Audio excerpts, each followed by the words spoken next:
Binasa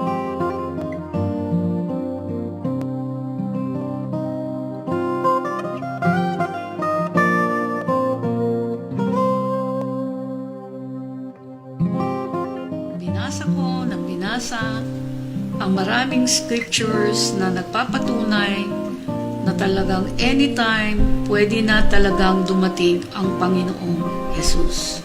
So, dahil dito po sa nakikita ko malapit na talagang pagdating ng Panginoon at sa mga scriptures na nagko-confirm dito, naramdaman ko po talaga na mayroong urgent call ang word. Sapagkat sabi mismo ni Jesus, at kinonfirm din po ito ng marami pang scriptures, na darating siya ng bigla. Walang nakakaalam, na parang isang magnanakaw. Sa 1 Thessalonians 5, Thessalonica sa Tagalog, kinonfirm din po ito. Ang sabi rito, mga kapatid, hindi ko na kailangang isulat pa sa inyo kung kailan mangyayari ang mga bagay na ito. Dahil alam na ninyo na ang pagbabalik ng Panginoon ay katulad ng pagdating ng isang magnanakaw sa gabi. Then, dito po sa sumunod na verse, mayroon pong warning na parang ang tingin ko ay red alert sa mga hindi naghahanda. Ang sabi rito, mangyayari ito habang inaakala ng mga tao na mapayapa at ligtas ang kalagayan nila.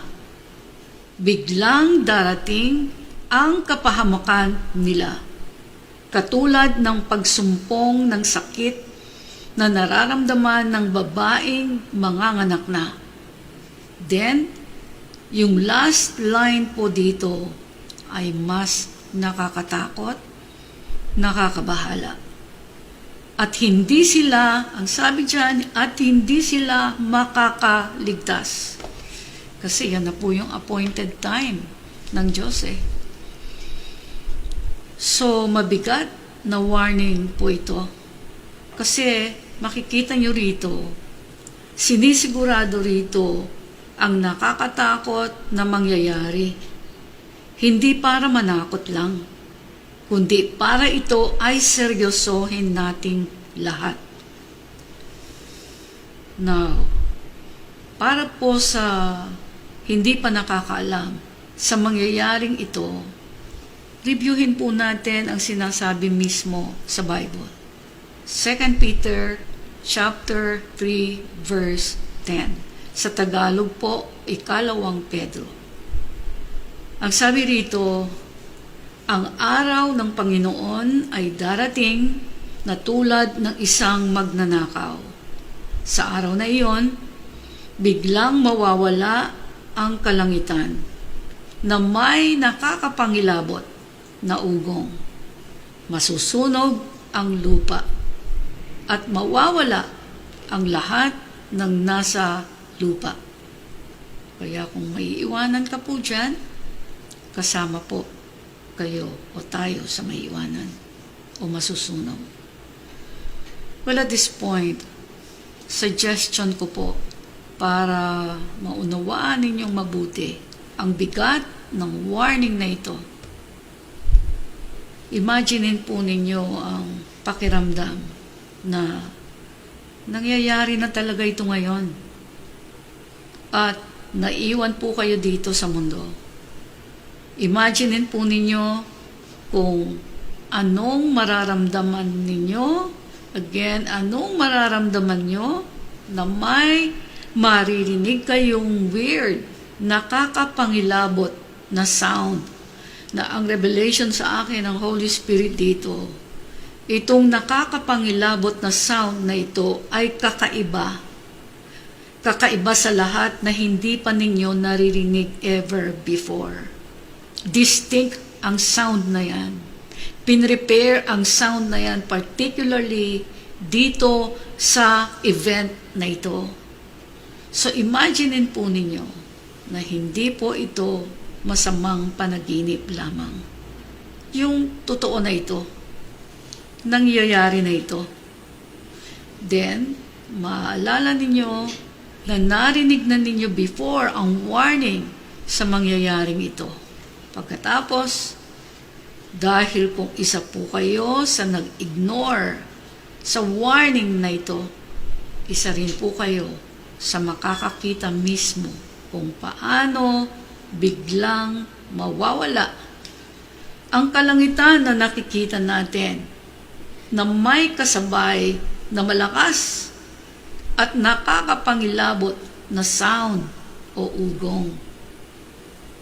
Mawi-witness nyo rin kung paano yung bawat elemento sa lupa walang matibay dito. So bawat elemento sa lupa na nakikita ng dalawa yung mata na nasusunog sa matinding init ng apoy. Pinarealize po sa akin ang Holy Spirit na kung sa panahon daw natin ngayon, kapag nagkasunog, gaano man ito kalaki, o kahit gaano man kalaki ang apoy, mayroon pang mga structures na natitira na hindi nasusunog. Pero sa araw daw po na tinakda ng Panginoon, ang sabi roon, masusunog ang lupa at mawawala ang lahat. Again, mawawala ang lahat ng nasa lupa dahil sa kakaibang klase ng init ng apoy na nilaan talaga para sa mangyayari na darating. At wala nang makakapigil nito kapag ito ay nangyayari na. Alam niyo po ba, habang sinasabi ko po ito, mayroon pang isang paalala akong naririnig sa Holy Spirit. Gusto niya pong ipaunawa at ipaalam na lahat ng tao na hindi nakapaghanda, again, hindi nakapaghanda sa pagdating ng Panginoong Jesus, na matutupok ang katawan kasama ng pagtupok ng lupa, ay hindi daw po magtatapos dito sa pagkatupok ng katawan. Lahat ng tao na natupok ang katawan, ang susunod po ay papasok naman sila sa kanilang final destination. Forever ito. Forever sa hell. Kung saan ang apoy po ay nakahanda na. Apoy na parang gutom na gutom sa mga ibabagsak sa kanya. Yan po yung pinakita ng Panginoon sa akin. At yan po ang mangyayari sa lahat ng patuloy. Again, sa lahat ng patuloy na nag-i-ignore at hindi naghahanda o naghanda. Kaya po, may message na ganito para sabihin ko po sa inyo, hindi po madali sa akin ang gumawa ng mensaheng ganito. Mabigat. Now, meron naman pong sa isang parte, sa lahat naman ng gusto na hindi mapasama dito. Pakinggan po ninyo yung payo sa mga sumusunod na verses. 2 Peter 3 verses 11 and 12a. So ito po yung part ng paghahanda. Ang sabi rito, kung ganito ang magiging kahihinatnan ng lahat, dapat kayong mamuhay ng banal at makadiyos. Hindi po ako nagsabi niyan. Nakasulat po yan dito sa Bible.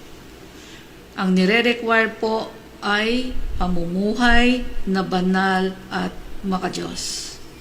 And in verse 12, ang sabi nga po, habang hinihintay nyo ang araw ng pagdating ng Diyos. So yan po yung aasikasuhin natin. para hindi tayo makasama dun sa masusunog. Hindi lang dito, sa mundong ito akong hindi papasok pa sa hell. 1 Thessalonians 5, tingnan po ninyo ang payo dito sa verses 22 and 23. Sabi rito, iwasan ang lahat ng uri ng kasamaan. Pabanalin nawa kayong lubos ng Diyos na siyang nagbibigay ng kapayapaan at naway panatilihin niyang walang kapintasan ang buo ninyong pagkatao. Nakita niyo po yun? Mahirap po umangal dito. Kasi ito po yung sinasabi, panatilihin niyang walang kapintasan ang buo ninyong pagkatao, ang espiritu, kaluluwa at katawan.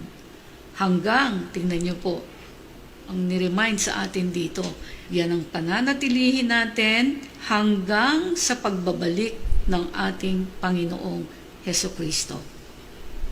Now, kung i-meditate niyo po ang mga scriptures na ito, makikita nyo ang dalawang bagay na sobrang importante. Una, totoo po na mayroong judgment day na tinakda ang Diyos sa mga hindi nag-prepare. Pangalawa, totoo po na God is fair and just. Makatarungan po siya. Binigyan niya ang lahat ng pagkakataon para makapamili habang hindi pa siya bumabalik. Ngayon po yan. Ganyan kabuti po ang Panginoon sa atin. And gusto ko pong i-share sa inyo habang nag-i-spend po ako ng time sa presence ng Panginoon. Mayroon po siyang pinarealize sa akin kung bakit ganito ka-urgent ang pag-aasikaso sa paghahanda, sa pagbabalik muli ng Panginoong Hesus. Makinig po kayong mabuti. Ito po yung pinarealize niya sa akin. Ang pagbabalik ng Panginoon at ang kamatayan ng isang tao ay parehong dumarating o darating ng bigla. Parehong walang nakakaalam ng exact day and hour. Parang isang magnanakaw. Pareho itong pwedeng mangyari anytime, kahit nga malakas na malakas ang katawan natin, kahit nasa loob tayo ng bahay natin. So pinakita niya na pareho itong terminal. Parehong final ang kahahantungan. Parehong eternity ang duration ng pupuntahan. Eternity in heaven or eternity in hell. Parehong pag dumating, wala ka ng time magsisi o tumalikod sa kasalanan. Wala na rin chance para humingi pa ng another chance. Kasi kapag bigla pong nalagutan ng hininga ang isang tao, nakaharap na siya kaagad sa eternity. It's appointed for a man to die once and after that, judgment na po ang sinasabi sa Hebrews, Book of Hebrews. So either heaven or hell kaagad ang verdict sa'yo. Ganito rin po kapag biglang dumating ang Panginoon. Nakaharap na siya o tayo kaagad sa eternity. Kaya ang pagsisisi o pagrepent o pagtalikod sa kasalanan o kasamaan ay dapat po ginagawa kaagad. Again, kaagad. Ngayon na, hindi po bukas. Wala nang chance para humingi ng another chance kapag ito po ay nangyari na. Kaya ang sabi ni Apostle Paul sa 2 Corinthians 6:2, I tell you, now is the time of God's favor. Now, again, now is the day of salvation. Well, alam niyo po ba, habang binabasa ko yung scripture na yan, naramdaman ko ulit yung urgency to repent. Nung 2 beses na binanggit yung word na now, pakinggan niyo pong mabuti. Unang pagbanggit ng word na now, ang sabi, I tell you, now is the time of God's favor. Well, bakit po sinabing ngayon na ang pabor ng Diyos? Kasi mayroon pong time pa. Kasi hindi pa nga siya dumarating at buhay pa tayo. So, pwede pa tayong mag-repent. Pwede pa magbago. Pwede pa maging malinis at maging close sa Diyos. May chance pang makasama sa pagbabalik niya muli. So, ang pangalawang pagbanggit naman ng word na now, ang sabi, now is the day of salvation. Ibig sabihin ng now is not tomorrow. No delay. Yung repentance ay gagawin na ngayon as you hear the word. Ang tatanggi po na mag-repent at sumunod sa Panginoon ay hinaharap niya ang sarili niya sa walang katapusang suffering sa hell. Kaya, bakit kailangan pang i-delay ang repentance o yung turning away from sin? Hindi po ba? Sa Hebrews 3, verses 7 to 8, makikita niyo po dito kung paano tayo patuloy na kino-convince to repent. Ang sabi po rito, therefore, as the Holy Spirit says, today, meaning not tomorrow or any other day, ang sabi rito, today, if you will hear His voice, do not harden your hearts, as in the rebellion. Alam niyo po ba, kapag dinelay ninyo ng dinelay ang pagsisisi at pagtalikod sa kasalanan, the more po yung heart ninyo will be hardened at magiging manhid po yan. Nakikita ko po yan sa ministry. Sa mahabang panahon pong naglilingkod ako sa Panginoon, marami po akong nakitang nagkaganito. Sumuwawalan po ng pakiramdam sa tama ang puso. Kapag palagi niyong nire-reject kung ano ang tama, mas masasanay po kayong gumawa ng mali. Sa mali kayo mananatili. Kaya mas maa-attract din po kayo sa mali. Tandaan po ninyo, simple lang po, na anumang mali, masama, makakasama. Ito po kasi ang nangyayari.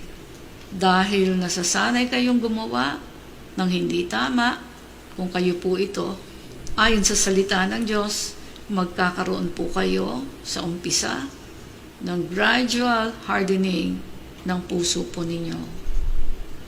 Pag nangyari po ito, maapektuhan na yung pananampalataya nyo. Kaya maraming nagbabackslide. Yung iba nakakabalik, yung iba hindi na po. So pag nangyari po ito, maapektuhan na ang pananampalataya nyo. Kaya ma-attract po kayo sa udyok o tinuturo ng kaaway ng Diyos. At ito na rin ang ituturo o isa-share po ninyo sa iba. Kaya makakapanira po kayo. Kaya kahit saan man kayo naroroon, magiging tagasira po kayo sa tama at mabuti. 1 Timothy 4 verses 1 to 2. Sa Tagalog po, Timoteo. Ang sabi po rito, maliwanag ang sinasabi ng Espiritu na sa mga huling araw ay tatalikuran ng ilan ang pananampalataya. Siguraduhin niyo pong hindi kayo kasama dyan. And then sabi rito, susunod sila sa mga mapanlinlang na espiritu at sa mga katuruan ng mga demonyo. Look at that. Imaginein po ninyo yan. Dati nang nakakilala sa Panginoon, may pananampalataya na. Pero dahil tumigas yung puso, ayaw sumunod sa tama, ang nangyari, nasira, tumalikod sa pananampalataya. At ang susunod na gagawin, katuruan na ng demonyo ang kanilang susundin. In verse 2, ang mga katuruang ito'y pinalalaganap ng mga taong, look at this, sinungaling at may mga manhid na budi. Nakita niyo po yun? Kasi pag hindi tama, may kasinungalingan, hindi po ba? So yan pong patuloy na pananatili sa hindi pagsisisi ng kasalanan. Ang sabi dyan, magiging manhid ang budhi. Now, ito pong stage na ito ay napaka-dangerous na. Kasi the harder yung heart po ninyo, mas harder din po ang pag-deal ng Panginoon sa inyo. Kasi pag sobrang stubborn na, sobra ng tigas, mas mabigat na po ang hampas para magising at mabasag ang stubbornness. Ganyan po yung pinakita ng Panginoon sa Book of Genesis. Kaya po umabot ng 10 salot yung pinadala ng Diyos sa Egypt kasi sobrang stubborn ni Pharaoh. Inantay pa niya na may mamatay. At sa kaso niya, inantay pa niya na mamatay ang kanyang anak bago siya bumigay sa gusto ng Diyos. Kaya napaka-dangerous po ang pagdidelay ng repentance. Kasi mayroon pong time limit ang pagtitimpi at pag-aantay ng Diyos. Kaya nung sinarado po, remember ng Diyos ang door nung Ark of Noah, yung mga nasa labas po hindi na nakapasok. So yung mga nasa labas na hindi naniwala at hindi naghanda ay nangamatay sa baha. Kaya we don't delay repentance. Napaka-dangerous stage po yan ng spiritual condition ni Numan. Ang sabi po sa James 4 verse 17, kung alam ng isang tao ang mabuti na dapat niyang gawin, pero hindi naman ginagawa, nagkakasala siya. Ulitin ko po, kung alam ng isang tao ang mabuti na dapat niyang gawin, pero hindi naman ginagawa, nagkakasala siya. So, ibig sabihin, bawat tao, kapag alam na niya ang tama, dapat responsable siyang gawin ito kaagad. Kasi mayroon nga pong danger kapag dinidelay ito. Now, bago ko po umpisahan ang susunod na segment o part ng message na ito, gusto ko po i-share sa inyo ang blessings kapag hindi po kayo nagdi-delay ng repentance.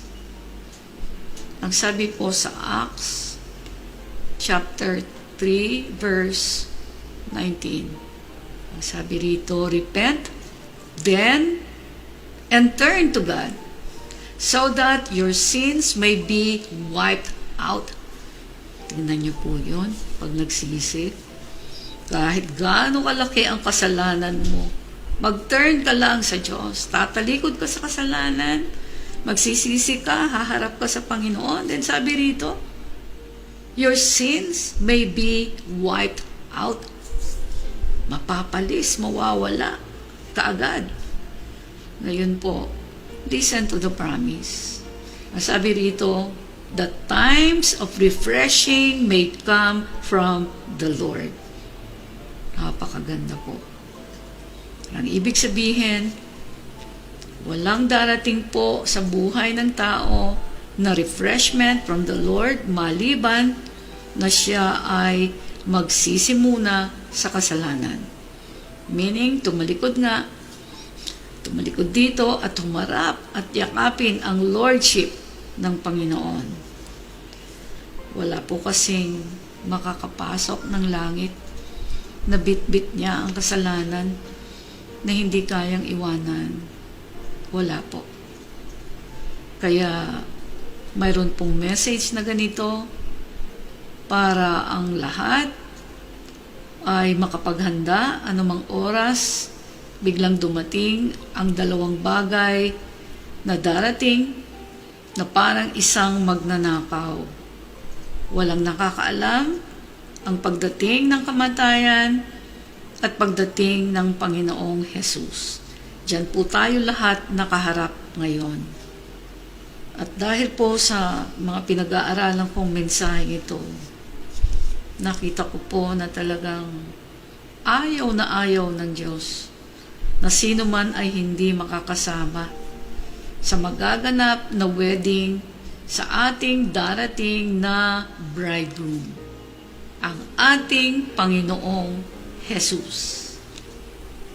Ayaw niya itong mangyari na maiwanan kayo dito. Ayaw niya na kahit isa lang ay may maiiwan dito sa kanyang pagbabalik. Yan po yung damang-dama ko sa pag-aaral nito. Ganyan po niya kayo at ako kamahal. Pakinggan niyo po yung sinabi sa Matthew 3 verses 1 to 3. In those days, John the Baptist came preaching in the wilderness of Judea and saying, Repent, for the kingdom of heaven has come near. In Tagalog, dumating ang panahon na si Juan na taga-pagbautismo ay pumunta at nangaral sa ilang ng Judea. Ito ang kanyang sinasabi, Magsisi na kayo sa inyong mga kasalanan. Dahil, tingnan niyo po ito, maliwanag, kaya tayo pinagsisisi, pinagre-repent, at sabi dito, dahil malapit na ang paghahari ng Diyos. Si Juan ang tinutukoy ni Propeta Isaias nang sabihin niya, Prepare the way for the Lord. Make straight paths for Him. So imaginein po niyo yan. Inumpisahan doon sa Old Testament, pinrophesy ni Prophet Isaiah at nangyari na sa New Testament, sinabi na ni John the Baptist ang isa sa pinaka-importante pong klase ng paghahanda bago dumating ang Panginoon. Ang pagsisisi, ang repentance sa ating mga kasalanan. Yan po ang parang simpleng mensahe pero malalim na galing sa Panginoon. Hanggang sa muli, iniiwanan ko po sa inyo ang kapayapaan ng Diyos at ang kanyang masaganang pag-ibig. God bless you all.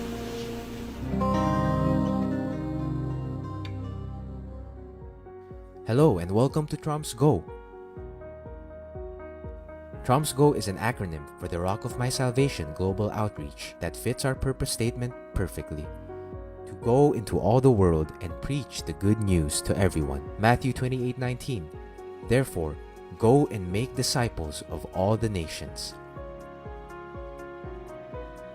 Founded by Pastora Emerita Barqueros in 2001, the Rock of My Salvation is the media ministry of the Church of Jesus the Sovereign Lord.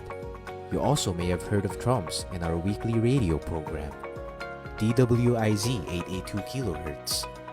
We have always desired for more radio airtime and audience reach beyond the Philippines to preach the good news. Today, through Troms Go, we practically have unlimited airtime and a global platform that can reach into all the world.